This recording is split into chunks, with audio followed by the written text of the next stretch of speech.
Assalamualaikum warahmatullahi wabarakatuh. Orang bermalam-malam jagungan sama teman asik itu kan perlawanan terhadap nafsu kita, syahwat kita untuk mungkin nikmati dugem di bar atau di tempat-tempat maksiat. Itu setan di Indonesia tuh kakuati sama Ki Jawa. Orang supaya nggak tertarik maksiat itu Ki Jawa cukup ketemu kancane masak terong guyon, gejol-gejolokan zaman mondok, sewengi lulus sangka maksiat. Bar wis tutup. Saya akan cerita sedikit tentang tradisi hujjah. Dulu lama itu kelihatannya sederhana, tapi kalau berargumentasi itu hebat. Tadi Gus Yofur menyebut kitab Mbah Hasyim itu mengharamkan kentong. Beliau masyhur itu punya kitab namanya Al-Jasus an Tahrimin Nakus. Intinya kentong itu haram. Secara dalil ini meyakinkan sekali karena ketika Rasulullah rembukan sama sahabat, kita dengan apa memaklumatkan orang kalau waktu sholat masuk? Ada sahabat yang usul pakai kentong. Dzakalin Nasoro itu Nasrani. Ya pakai buk itu semacam trompet besar. Dzakalil Yahud. Kemudian ada yang usul kalau gitu api ya Rasulullah dzakalil Majus. Sehingga dari hadis itu Mbah Hasyim berpikir kentong itu haram. Tapi Mbah Fakih Mas Kumambang itu mengkritik Mbah Hasyim dengan ngarang kitab Hazruus an Tahrimin Nakus. Jadi beliau komentari kitab itu sambil geleng-geleng kepala. Kitab kok keliru nganti ngono itu. Jadi cara pikirannya siapa Ki Fakih. Kentong di Indonesia itu kanggo wedhus dicolong gitu. Pos kampling gitu. Kalau ada banjiran ya kentong, ada maling ya kentong. Jadi nggak ada persamaan sama sekali dengan kentong yang milik orang apa? Nasrani. Sehingga di pondok saya itu ada kentong tapi jelek sekali. Karena itu satu-satunya cara supaya beda dengan kentong yang di gereja. Kalau elek kan mirip kentong di pos kampling. Itu ya agak-agak ilmiah sedikit. Dulu ceritanya Gus Yofur itu saya teruskan. Itu singkat cerita, itu kalau yang di kejadian di Termas itu Mbah Dimyati sudah nyuruh semua kentong disembunyikan karena mau ada Mbah Hasyim. Cerita itu mukarrar di Kiai Fakih sama di Kiai Dimyati Termas. Setelah kentong dikumpulkan semua, Mbah Hasyim datang, seneng, ngiranya Syekh Dimyati ini sependapat dengan beliau, yaitu sama-sama nggak ada kentong. Tapi setelah itu ada santri yang matur, Mbah Dim pun beres kentong pun kulo delikno sedanten. Itu di depan Mbah Hasyim. Jadi GR-nya Mbah Hasyim bahwa Mbah Dim itu sependapat akhirnya hilang. Ternyata ini akal-akalan toh gitu. Karena santrinya matur, Mbah Dim pun beres sedanten kentong beduk sudah disingkirkan. Itu di depan Mbah Hasyim. Saking lugunya santri, nah saking ikhlasnya agak ngerti mahalus syahid ini adalah Mbah Hasyim. Saya mau meneruskan cerita Gus Yofur. Dulu Mbah Mun ngaji di Lirboyo, tapi Kiai Makhrus ngaji sama Kiai Khalil Harun. Kiai Khalil Harun itu adik juga sekaligus muridnya Mbah Umar Harun. Mbah Umar Harun itu generasi kedua setelah Mbah Ghazali. Beliau menantunya Mbah Ghazali, tapi ya sudah ponaan. Sehingga tradisi ini penting karena saya berkali-kali bilang di mana-mana. Status orang tua dan mbah itu adalah terserah anak cucunya. Bukan terserah mbahnya, tapi terserah anak cucunya. Saya tidak akan bosan mengingatkan ini.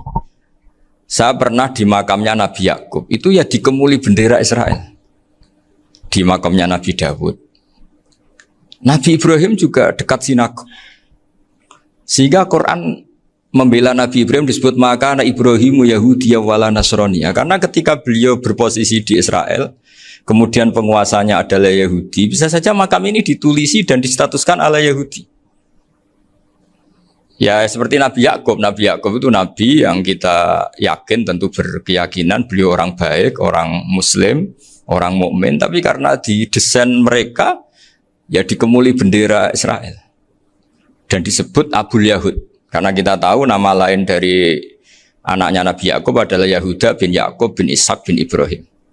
Sehingga perasaannya orang Yahudi menjadi Yahudi itu yang ngikuti mbah-mbahnya. Nah khawatir saya ketika buyut-buyut kita kaya. Buyut saya itu orang kaya dulu, namanya Badur Rahman. Itu kaya sekali, tanahnya banyak. Dulu cerita Mbah Hasyim ya kaya sekali. Mbah Maksum juga kaya. Mbah Abdul Aziz juga kaya.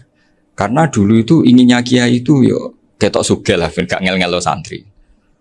Tapi nanti kalau cucu-cucunya sudah tidak alim, itu tidak dianggap punya tanah itu karena untuk fasilitas santri. Aku tak kedonyan, mbah-mbahku ya kedonyan. Buktinya tanah yombo.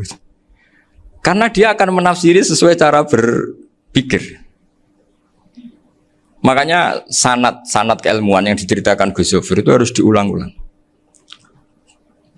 Kalau nggak diulang-ulang, maka kita akan berpikir sendiri untuk menafsirkan masyayikhon al-kiram atau ajdadan al-kiram. Nah, ini yang bahaya, yang sering Quran mengingatkan. Jadi ada status yang disematkan oleh anak cucu kayak orang Yahuda tadi, Yahuda bin Yakub bin Ishak bin Ibrahim, itu menstatuskan mbah-mbahnya yang bernama Ibrahim itu Yahudi. Sampai Quran sendiri yang bela maka anak Ibrahimu Yahudi wala Nasrani. Karena secara geografis sekarang Ibrahim di Israel dan otoritas itu juga milik mereka, sehingga mereka bisa masang-masang atribut yang menunjukkan kalau itu Yahudi. Beberapa al-alim al-alamah yang minnah itu sudah wafat dan kadang-kadang zuriyahnya itu tidak kita. Kalau sekarang orang bahasakan kubu sebelah. Akhirnya ya nggak boleh dikholi, nggak boleh diziarah. Terus seakan-akan yaktaduna bi ra'yi, seakan-akan mereka berpendapat dengan pendapat syekh ini, padahal enggak. Nah, sehingga tradisi ketersambungan sanad tadi, baik secara genetik atau secara asbab, itu harus terjaga. Saya beberapa kali banyaklah sering diceritain Mbah Mun. Dulu Mbah Munawir ini cerita ya, Mbah Munawir itu saking senenge kitab, ben santri ini so ngaji kitab. Itu kalau ada alumni Lirboyo, alim disuruh baca muin di sini itu Mbah Munawir ikut. Saking ingin tasjeknya, ingin ngajari santri bahwa ngapal Quran itu hafal tok, tapi yo faham. Dan penggalinya Mbah Munawir itu sampai klimaknya dulu Mbah Zaini itu nate nikah sama Nyai Komariah kalau nggak salah, binti Karim, binti Manap. Punya putra Gus Habib, Gus Doha yang diantara putrinya dinikahi Gus Rosin. Terus akhirnya kesampaian juga ketika Mbah Munawir punya mantu alim alama namanya Mbah Ali Maksum, angsal Nyai Hasyimah.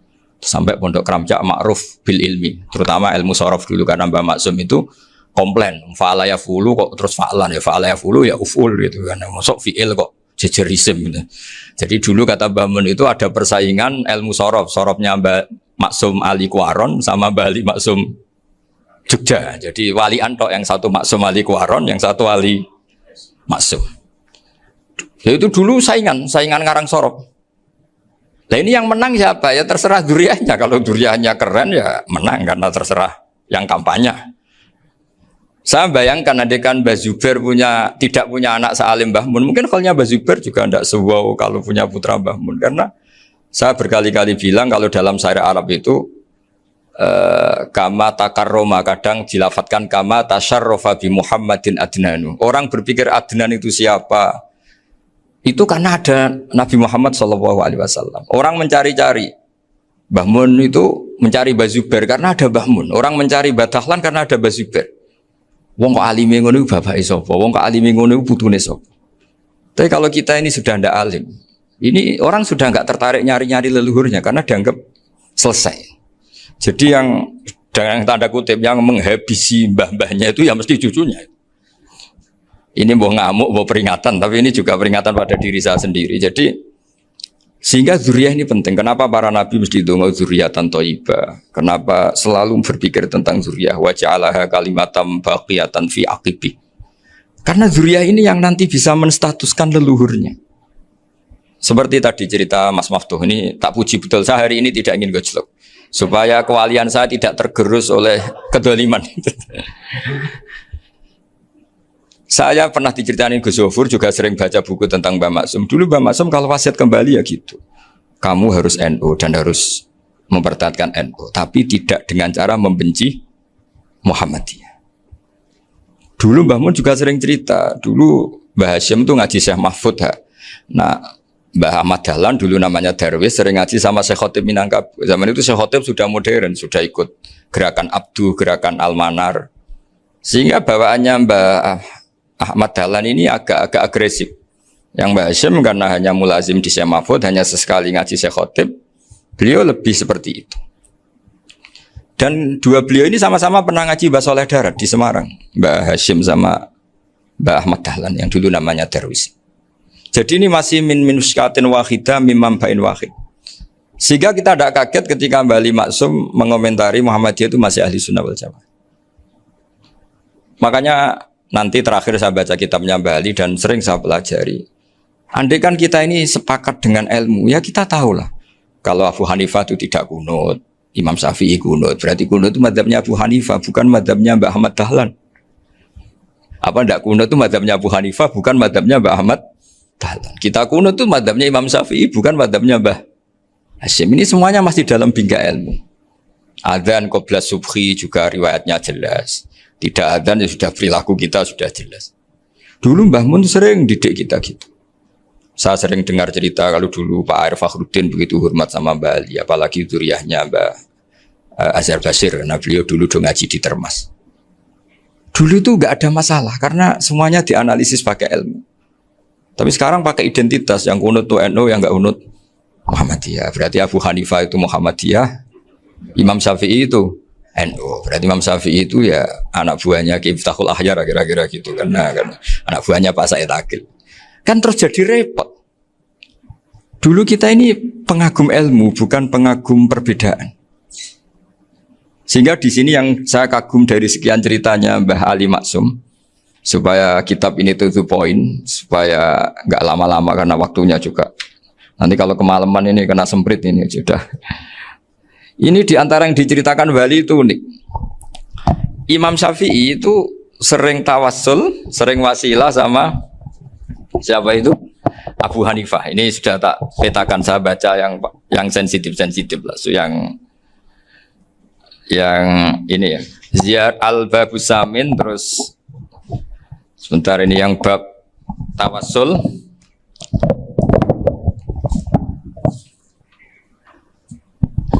Ini di sini halaman 90, mungkin santri-santri kerap ya bisa ngecek lagi di kitab Hujjatul Ahli Sunnah. Ketika cerita tawassul, di antara yang diceritakan Bali Maksum adalah perilaku ya, bukan sekedar statement tapi apa? Perilaku. Perilakunya Imam Syafi'i atau ahwalnya kalau bahasa halusnya, yang selalu ke makamnya Abu Hanifah untuk tawassul. Padahal Imam Syafi'i itu orang yang secara ilmu sering kritik Abu Hanifah. Jadi ini saya baca ini di halaman 100, jadi tawassul mulai halaman 9 berapa ini sampai halaman ini yang qala sami'tu Syafi'iyya yaqul inni la atabarraku bi Abi Hanifata wa aji'u ila qabri fi kulli yaumin zairan fa idza uridat li hajatun shallaitu rak'atain halaman 100 waji'tu wa sa'altu wa ta'ala al hajat indahu fama taqudu anni hatta tuqda. Kanal Imam Syafi'i ayyama huwa bi Baghdad yatawassalu bil Imam Abi Hanifah yaji'u ila dorihi fayusallimu alaihi wa yatawassalu ila Allah bihi fi qada'i hajati. Terus wa yatawassalu Imam Ahmad bi Imamina Syafi'i. Jadi di antara yang diceritakan Mbah Ali Maksum itu betapa Imam Syafi'i yang terkenal sering mengkritik Abu Hanifah dalam tatanan fikih karena beliau tidak percaya ada istihsan. Abu Hanifah berpendapat adanya istihsan, dan kita tahu lah ikhtilafu Syafi'i wa Abu Hanifah itu besar sekali. Tapi beliau itu tahu Abu Hanifah itu orang yang sangat soleh. Abu Hanifah itu kalau ketemu sama orang yang utang beliau itu yang lari bukan yang utang Abu Hanifah, karena takut orangnya itu izin. Jadi kalau ketemu yang utang di jalan itu yang sembunyi itu Abu Hanifah. Kenapa engkau sembunyi? Ada yang utang saya lewat, nanti orangnya malu. Jadi setingkat Robiah Adawiyah itu beliau di rumah ada maling itu sembunyi. Ditanya kenapa engkau sembunyi? Malu, gak ada yang dimaling. Malu sama malingnya karena serumah itu gak ada barang yang layak dicolong itu. Itu Robiah sabda sembunyi. Itu yang bisa niru itu Abu Hanifah. Jadi wali-wali besar ini ternyata saling menghormati dan saling tawassul. Nah saya berharap tawassul ini bukan sekedar perilaku sosial, tapi memang ada sanatnya. Sehingga terus diceritakan Bali di sini dulu istaqa Umar bil Abbas. Kata siapa tawassul harus dengan Rasulullah SAW? Dulu istaqa Umar bil Abbas. Sayyidina Umar itu tawassul istisqa dengan Sayyid Abbas. Padahal kita tahu Sayyid Abbas ini tidak nabi. Terus beliau cerita sampai Imam Syafi'i tawassul sama Abi Hanifah. Sehingga gak ada perdebatan itu kan Umar. Kalau Umar kan ada jaminan boleh diikuti karena beliau sahabat. Bali cerita tentang Imam Syafi'i yang tawassul dengan Abu Hanifah. Seargumentatif itu. Sehingga ada cerita dalam sebuah tafsir, ya saya ulang lagi, ada cerita di sebuah tafsir, kenapa Nabi Musa ditanya Allah, wa matilka biyaminika ya Musa. Ma'ana wa ta'ala a'lam, tentu Allah sangat tahu yang dibawa Musa itu apa. Karena Allah tahu Nabi Musa itu grogi. Orang dipanggil Wali Maksum pasti grogi, santri dipanggil Mbah Mun pasti grogi. Kenangan saya setiap dipanggil Mbah Mun ya mesti tanya, yang ringan-ringan, wis sarapan ya. Arung sarapan ya sarapan. Pas sarapan ya kan tanduk mangan sing enak, wong santri ora tau mangan enak. Ya enggak pernah ngomong yang penting, ngendikan yang penting. Nah, karena Nabi Musa ini grogi, ini sebagian tafsir.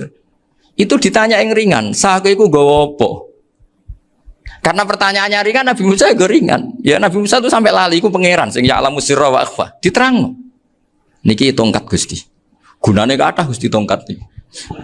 Qala ya aso ya atawakkau 'alaiha wa ahusyu biha 'ala ghanami wa liya fiha ma'arifu ukhra. Oh, tongkat Gusti niki penting mesti. Nggih nak. Nggih macam-macam lah Gusti. Atawakkau 'alaiha wa ahusyu biha 'ala ghanami kangge menghalokan wa. Masih terangno terakhir dan yang lain-lain Gusti. Wa liya fiha ma'arifu ukhra. Sehingga akhirnya rileks. Karena Nabi Musa terus ngerti. Ternyata ketemu pangeran itu gak seserem yang saya bayangkan gitu. Pertanyaannya ringan. Itu ada ilmunya. Tapi cerita ini yang versi tafsir ini tidak yang seperti di Manaqibul Ghazali. Di beberapa kitab tentang Manaqibul Ghazali diceritakan di alam roh Nabi Muhammad sallallahu alaihi wasallam itu yubahi bi ummati, saking yubahinya sampai ngendikan ulama ummati ka anbiya'i Bani Israel. Ulama umatku itu pinternya atau statusnya itu mirip-mirip lah. Kaf itu ya mirip-mirip kayak ulamanya nabinya Bani Israel. Akhirnya Nabi Musa itu tersinggung sekali. Bagaimana mungkin ulama disamakan dengan apa? Nabi. Sehebat-hebatnya ulama itu kan tidak akan yabluhu darajatan nubuwah atau yartaqi ila darajatin nubuwah.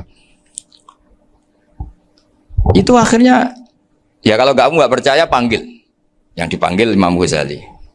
Ya Nabi Muhammad juga nggak mau kalah itu. Kalau manggil ulama RT ya kalah keok. Gitu. Akhirnya Imam Ghazali datang. Ditanya sama Musa, Mas Muka, nama kamu siapa? Ana Muhammad bin Muhammad Al-Ghazali At-Tusi Asy-Syafi'i. Itu disebut panjang. Terus Nabi Musa guyu-guyu. Kamu lama kok ngomong yang enggak penting. Ditanya namanya kok penjelasannya sepanjang itu. Dianggap itu satu kesalahan. Masa tanyanya nama kok ditanya. Jawabnya Muhammad bin Muhammad Al-Ghazali At-Tusi Asy-Syafi'i. Kepanjangan itu. Ketika Nabi Musa agak mencibir, agak gimana itu. Terus Imam Ghazali, kalau ini masalah, lebih masalah jenengan. Apa itu? Yang tanya jenengan tuh Allah ya alamu sirra wa akhfa. Dan Allah hanya tanya wa ma tilka biyaminika ya Musa. Harusnya jenengan jawab aso ya titik, bukan kepanjangan. Atawakkau 'alaiha wa syubha itu kepanjangan. Allah tanya yang di bawah kamu itu apa? Yang di tangan kamu. Harusnya jawabnya hanya aso ya. Tapi kenapa penjelasannya sepanjang itu? Sampai terakhir waliya fiha ma'aribu ukhra. Terus pinter tenan kayak gitu. Terus ada Nabi Musa terus bilang, ya pinter tenan aja gitu. Padahal kita tidak pernah GR seperti itu kan, kebetulan Imam Ghazali gitu. Kalau yang lain mungkin ya keok lah kira-kira gitu. Tapi ini cerita dalam khazanah keilmuan. Benar yang dikatakan Gus Zofur. Saya termasuk orang yang pernah mondok Lirboyo Pasanan. Jadi setelah saya disuruh nemani Gus Kamil, tahun berikutnya Gus jenengan disuruh. Pokoknya anakku bosak ulan lah kudu tahu mondok Lirboyo. Biar aku tahu ngaji Wakarim. Terus yang disuruh Baturi Gus Kamil itu saya. Jadi saya pernah 1 bulan tuh di Lirboyo. Karena saya ini santri beling ya, kontraknya pokoknya penting ziarah Bakarim. Biasanya nggak pernah ngaji. Ya. Pokoknya ngerbar ngisa. Ziarah ya sudah. Ngaji subuh ingat saya sama Gus Imam. Itu dari 17 hari ingat saya ngaji 2 kali.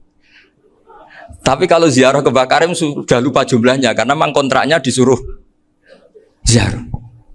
Sampai seperti itu. Dan saking senengnya bangun sama Mbak Karim sama masih ingat. Ngamplopi salam template itu masih ingat untuk Gus Anwar, untuk Gus Imam, untuk Gus Kafabi, termasuk untuk Gus Maksum. Itu malam-malam saya dijak ngamplopin. Zaman itu saya masih ingat selawewu. Zaman itu kos 1 bulan itu 13.000. Jadi kira-kira kalau 25.000 itu untuk kos 2 bulan. Jadi saya krusnya itu pakai kos. Saya masih ingat Mondok Sarang itu kos 1 bulan 13.000. Berarti kira-kira 500.000 itu di amplopin sendiri sama Bang.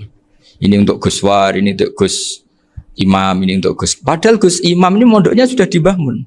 Itu Mbah Mun hormatnya sampai untuk jatah salam tabligh. Lah yang ribet kebalikannya, kita pulang Gus Imam karena melihat Gus Kamil ini putrane Mbah Mun, Gus Kamil disangoni. Saya juga disangoni karena Gus Imam dulu ngaji juga sama Pak D saya. Sama keluarga saya. Itu kata Gus Kamil setelah keluar, mau kamu nih gue abal ya, boten berarti gue aku. Karena ini penting, ini kalau sampai dianggap tukar guling, ribet deh. Jadi ditakwil sendiri lah, mau kamu nih gue abal ya, boten wis, yes berarti halal. Tapi sama Mbah Mun ya ditanya. Ditanyanya bukan apa, karena untuk meneruskan tradisi bahwa kalau kiai ketemu itu ya saling memberi hadiah, saling itu sudah fakatimu bene adena juakum apa, sotaku. Sehingga ketika Kapya ini punya Bali Maksum alim alama, kemudian melahirkan murid-murid yang juga ipar kayak Mbak Warsun bisa ngarang apa Kamus Al Munawir, Pak Bik juga punya karangan Kamus Al Muasir. Saya itu punya semua. Karena ini adalah buah dari bahwa kita ini tidak kalah sama produk-produk yang di sana. Bahwa produk di kita ini sudah cukup untuk mengantarkan orang menjadi alim alama. Dulu Mbak Zubair ke Mekah ya sudah alim alama. Gus Zufur ke Al Azhar sudah alim semua. Teman-teman kita ke Mekah itu sudah alim semua. Padahal produk mondoknya ya tadi mau digojlok kiai ini, terus mangkel be keamanan biasanya. Biasanya musuh besar pondok itu keamanan. Jadi ya bukan berarti gojlok ibunya Gus Maftuh enggak. Biasanya keamanan itu musuhnya apa? Banyak. Itu tradisi keilmuan itu harus dijaga dengan hujjah dan dengan tadwin, dengan pembukuan. Saya punya sekian cerita ya, misalnya dulu kita mungkin iskal itu janggal. Kenapa sih orang Islam tukaran sama orang Islam? Sehingga di antara doa Nabi yang enggak dikabulkan Allah, enggak boleh dikabulkan sama Allah, enggak boleh, bukan berarti enggak mustajab. Redaksinya famana aniha, memang enggak boleh. Redaksinya bukan falam yastajib lahu tapi famana aniha. Di Al-Marrah As-Salisa ini Nabi dilarang, yaitu melarang umat Islam itu jangan sampai tukaran sama umat Islam sendiri. Itu kata Allah, ya tidak bisa kata Allah, kalau itu tidak saya kabulkan. Itu dulu guru-guru kita nyontohkan sederhana. Kira-kira kalau saya tukaran wek Gus Zofuru, Mbah Mun luwih ikhlas dibanding ditukari wong liya. Nak ana kakak ditabuk adik, wong tua luwih ikhlas dibanding ditabuk tangga. Barokahnya membaca kita lebih mentoleransi.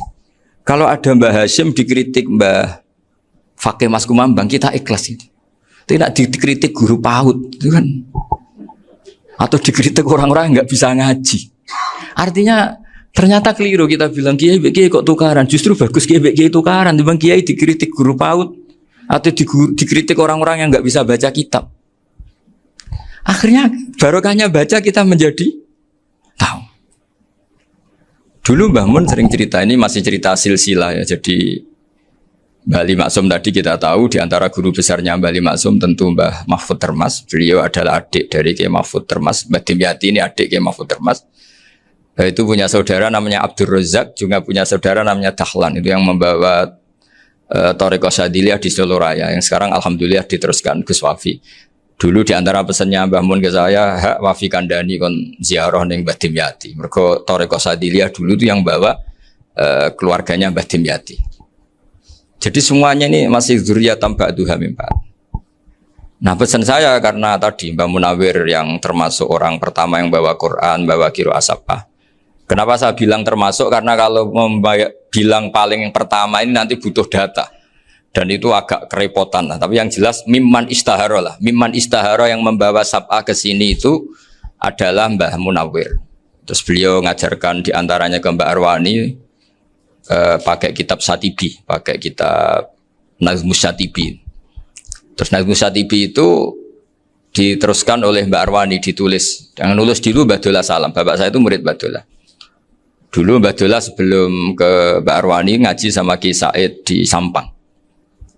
Bapak saya sebelum ngaji di Mbak Dola sudah hafal Quran lewat buyut saya sendiri namanya Ki Zubaidi. Yang Ki Zubaidi akhirnya jadi menantunya Mbak Ahmad Su'eb. Jadi buyut saya kandung ini namanya Sofia, itu angsal keluarga Lasem, yang adiknya Sofia ini punya adik Badiah yang jadi ibunya Ki Sahal. Terus Ki Sahal punya Mbak Yu namanya Muzayanah, punya di garwa Ki Mansur punya anak Gus Qayyum. Jadi dulu ibu saya, ibunya Gus Sofur, ibunya Pak Maftuh itu semuanya di Lasem. Karena saya dari keluarga Gen ya Lasem, dari keluarga sanad guru ya Lasem. Tapi Lasem Bahdawi itu dulu ngajinya di Mbah Umar Harun di Sarang. Nah, Mbah Umar Harun ini menangi Sayyid Ahmad Zaini Dahlan. Sayyid Zaini Ahmad Zaini Dahlan ini punya cucu keempat yang hidup di Sedan, terus makamnya di Lasem, namanya Habib Haidar, itu yang nulis biografinya Mbah Maksum. Mbah Maksum bukan Bali, biografinya Mbah Maksum. Itu ditulis oleh Habib Haidar, namanya Haidar bin Hasan bin Sodaqoh bin Ahmad Zaini Dahlan. Nah, Habib Haidar ini menantunya Sayyid Hamzah Sato. Hamzah Sato itu Hamzah bin Abdullah bin Umar. Itu kakaknya Sayyid Abi Bakar Sato, Sohibul I'anah. Nah, Sayyid Umar ini yang dulu ngajari mbahnya Mbah Mun namanya Ahmad bin Syuaib. Nah, di antara ajarannya adalah baca kitab-kitab kecil yang bisa dihafal. Dibawalah ke sarang jadi metode muhafadzah. Tapi kemudian lama-lama oleh pondok itu jadi syarat kenaikan kelas. Dulu gak ada muhafadzah untuk kenaikan kelas ya, supaya orang alim itu harus hafal, lama-lama dipakai syarat untuk muhafadzah. Jadi semua ini sanad harus kita ingat supaya kita bisa menjaga tradisi. Termasuk tradisi ini kiai seneng jagungan, terus ngomong ra penting. Itu juga sanad. Setahu saya Mbah Mun itu kalau ketemu bapak ya guyon terus. Saya punya kenangan tuh yang dulu agak iskal tuh begini. Ada isu lah, entah isu entah hoax entah apa, ada kaji itu agak beling itu, pokoknya beling lah gitu. Seneng siapa itu, rondo lah apa. Pokoknya beling gitu. Ketika Mbah Mun dilaporin tamu, kalau kaji itu beling sama rondo itu. Mbah Mun tanyanya lucu. Lu ayu no cum. Wahyu banget Mbah. Wahyu. Itu bapak juga bakas ayu nih. Dulu saya sekali nih kiai kok bakas wong ayu, bakas budine barang lah kira-kira gitu. Tapi setelah saya tambah alim, tambah ngerti itu, kata bapak gini. Ya apik bakas ayu hak, timbang iya no malah qadzaf. Ternyata seni. Sekali Mbah Mun atau bapak bilang, waji kok zino kaji, maka larinya ke qadzaf. Maka menghindari bahasa menuduh, ngomong yang nggak penting. Loh ayu no.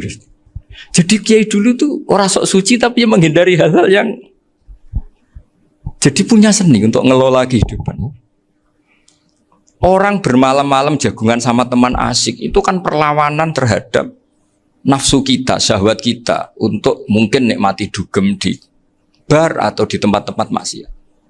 Itu setan di Indonesia tuh kakuati sama Ki Jawa. Orang supaya nggak tertarik maksiat itu Ki Jawa cukup ketemu kancane masak terong guyon, gejol-gejolokan zaman mondok, sewengi lulus sangka maksiat. Bar wis tutup. Perlawanannya sederhana, nggak pakai tahajud, nggak pakai wiridan, karena Ki Jawa juga koyoknya rapati potongan ahli ibadah gitu. Itu jagungan. Gitu. Jadi setahu saya itu pernah lihat Bali itu sekali ketika beliau ngisi ceramah di Mbah Hamid Bedowi. Saya masih kecil diajak bapak. Dulu kalau bapak ngelihat Bali sama Mbah Hamid itu mesti nangis, karena dua orang alim bertemu. Yang akhirnya ya bisanan itu. Mbah Hamid punya anak Gus Nasih, di sini ada Mbah Nafisa, terus jadi Mbak Salih Hindun itu. Jadi dulu tuh ya guyon terus ketika ketemu. Itu yang sering bodoni Mbah Hamid itu ya Ki Bisri. Ki Bisri itu kalau datang ke Ki Hamid Pasuruan, nak wali tenan aku teko ditata nomangan. Jadi ukurannya ya. Ternyata sampai sana dikei mangan tenan. Masih belum mengakui, kan nak wali tenan aku kiai rung di mobil, dongakno aku di mobil. Sudah kalah satu seri itu masih gak terima. Lalu itu Mbah Hamid akhirnya berdoa, ayo monggo, mungkin-mungkin Ki Bisri gak ada mobil. Itu setelah didoain masih tanya, mereknya apa merek? Jadi itu Mbah Hamid jawab, yo paling Holden itu, paling Holden. Itu nyari mobil itu ya adalah dapatnya Holden. Suatu saat Mbah Bisri diundang Mbah Hamid gak dikasih bisar, karena utangnya sudah banyak Mbah Hamid, Mbah Bisri ini utang doa tadi. Itu ya gak dikasih besar ya gak mau kesang apa-apa kelambimu kayak aku. Didol sama muhibbinya Mbah Hamid, itu harganya melebihi jatah bisaroh. Ketemu Mbah Hamid, Kang, susu Kang, mergo. Jadi dulu itu rileks, makanya ini yang diceritakan ke Zofur. Sebetulnya kalau kiai-kiai itu bersanad itu ya rileks, hidupnya itu rileks. Karena rileks ini perlawanan terhadap kemungkaran. Saya dulu musyawarah sering sama Gus Zofur usul fikih. Itu jelas di antara yang ditulis Lubil Usul itu. Ya kita tahu tadi misalnya sanad usul fikih, Mbah Ber itu sangat al-usuli Kiai Zubair Dahlan, abahnya Mbah Mun. Punya murid di antaranya Kiai Sahal. Kiai Sahal punya karangan Thariqatul Husul fi Syarhi Lubil Usul. Itu Thariqatul Khusyul itu beliau ngendikan dalam mukaddimah bahwa saya bisa mensara ini berdasar ngaji maknani sama Mbah Zubair. Terus beliau mengutip sarah itu dari kitab Nailul Ma'mul. Beliau ngendikan binus khotin khotiyah ghairi matbu'ah. Dan itu ditemukan di Kiai Mansur di Lasem. Karena Kiai Mansur iparnya Mbah Sahal. Mansur bin Khalil itu diantara katibnya Syekh Mahfud. Jadi semuanya ini sambung. Mbah Ber saking ahli usul fikihnya, kalau ngajar usul fikih itu kalau guyon takriran saya ini lebih memahamkan ketimbang sarah. Ya sudah, terus Mbah Zubair, Kiai Fakih, terus Syekh Mahfud. Di sini Syekh Mahfud termasuk orang yang dekat Mbah Munawir sampai putrane Mbah Mahfud namanya Gus Muhammad dibawa Mbah Munawir, kemudian mondok di Termas diantaranya, terus dinikah jadi menantunya kalau nggak salah Haji Taslim di Betengan, kemudian sekarang juriannya Mbah Mahfud di Betengan. Ini nggak boleh hilang secara seperti itu. Diantara di usul fikih diterangkan ketika diantara 5 hukum itu ada yang bernama mubah. Mubah itu boleh dilakukan, boleh ditinggalkan, dan kalau dilakukan ya tidak berpahala, ya tidak disiksa. Itu ada ulama yang protes. Protes gak bisa seperti itu. Itsma min mubahin ila wa tahaqqaqu bihi tarku haramimma. Fa'il zamu minas sukun tarkul qatli wa minas sukut tarkul qadaf. Tidak bisa, mubah itu tidak ada. Kalau kiai jagongan semalaman, itu Allah ngitungnya itu hada taroka dugem, wahada taroka delok dangdut, wahada taroka kada wakada. Oh, itu luar biasa. Dan kita ngikuti yang seperti itu saja. Gak usah tahajud, gak usah witir telulas, kaya ora kuat timbang gremeng.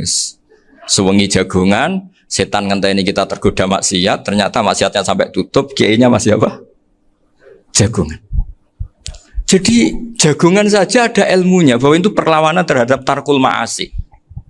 Sehingga bagaimana Anda katakan mubah ini mubah, toh gunanya adalah tarkul haram. Meskipun efek mubah juga bisa tarkul wajib, wae bojo blonjo turu. Karena wae ngrumati ibuke turu. Itu halal wajib. Jadi mubah itu resikonya ya bisa tarkul wajib, bisa tarkul haram. Sehingga kalau sanad ini terjaga secara baik, secara kultur, saya sering juga sakuan sama Gus Yofur, itu mesti tak niati gitu. Jagungan wong alim Gus ibadah dan menikmati ibadah adalah dabul auliya wa dabul ulama. Kata Imam Ghazali, pada akhirnya waqud buhadatin al istilzat bil mubahat. Kata Imam Ghazali, pada akhirnya qutbu hadaddin, madaru hadaddin, pokok dari agama ini adalah melawan kemaksiatan dengan kita menikmati al-istidzat bimubah. Kita menikmati sesuatu yang dibolehkan Allah Subhanahu wa taala. Dan seperti ini itu bisa qasmu dhuhri syaitan, bisa menghancurkan punggungnya setan. Karena kalau melawan setan dengan ibadah ini kadang kita capek selain isra potongan.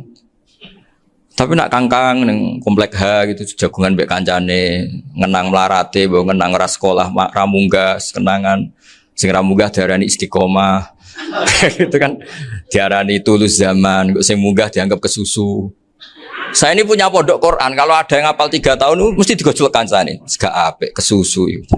Kesusu itu mesti tidak barokah karena tergesa-gesa apa? Hatam. Sehingga yang enggak hatam-hatam itu kayak partai mayoritas. Ini yang partai tulis zaman katanya. Ahli sobri katanya. Akhirnya di pondok gara-gara itu mau guyon, tapi enggak ada stigmasi yang enggak naik. Di Pondok Sarang itu saya punya temen itu banyak yang sekelas dengan saya, sekelas sama Gus Kamil, akhirnya sekelas dengan Gus Zofur. Padahal saya ini kakak kelas. Saya temannya Gus Kamil, temannya Gus Zofur. Ini anak ini nggak pernah naik, itu nggak dinyek, nggak dicibir di pondok. Karena guyonan tadi, guyonan bahwa ini bagian dari bentuk apa? Istiqomah. Nanti yang goblok juga tenang. Karena kiainya cerita, kadang santri goblok ya barokah. Di sini pondok akeh santri ora tau sinau ning omah dadi kiai gede. Selalu kiainya tuh cerita seperti itu. Akhirnya sing goblok ya bangga dengan kegoblokannya. Iya, jadi kiai itu orang yang meskipun guyon ini barokahnya Masya Allah. Dan setahu saya kiai-kiai alim itu ya senengannya guyon karena tadi guyon itu luar biasa. Bapak saya itu kalau pesan sama saya itu enak ngaji is guyon nice. Wong ning omah mikir utang, mikir wedi bojo macam-macam kok ngaji kok jak nangis pisan, nangis ping pindho katanya. Sudah jak guyon ae. Paling gak lali. Dan beliau punya dalil kul bi fadlillah bi rahmati fa bidzalika falyafrah.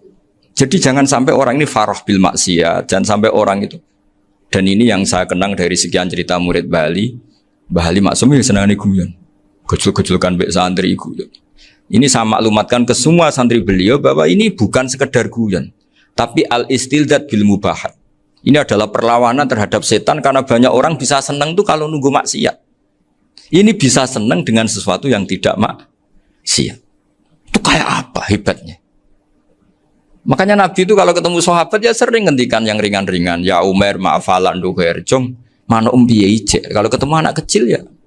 Nanti ketemu yang tua-tua yang sudah nggak bisa mikir ya cerita-cerita. Saya mohon sekali murid-murid kerap ya. Jangan hanya ngaji fikih. Kalau hanya ngaji fikih itu posisi Abu Hanifah itu seakan-akan nyuwun sewu orang yang sangat tidak ahli hadis. Karena beliau di situ kelihatan kalah sekali dengan Imam Syafi'i. Apalagi di perdebatannya Muhammad bin Hasan Asy-Syaibani dengan Imam Syafi'i itu kelihatan sekali betapa Abu Hanifah itu orang yang nyuwun sewu ditinggalkan dalam ilmu hadis. Sampai beliau hanya dapat gelar min ulama ahli ra'yi, termasuk ulama yang kuat logikanya. Juga harus baca kitab-kitab seperti ini. Ternyata di balik Imam Syafi'i mukhalif pada beliau di bab-bab fikih, perilakunya sangat hormat. Sampai beliau tuh kalau tawassul ke kuburannya Abu Hanifah.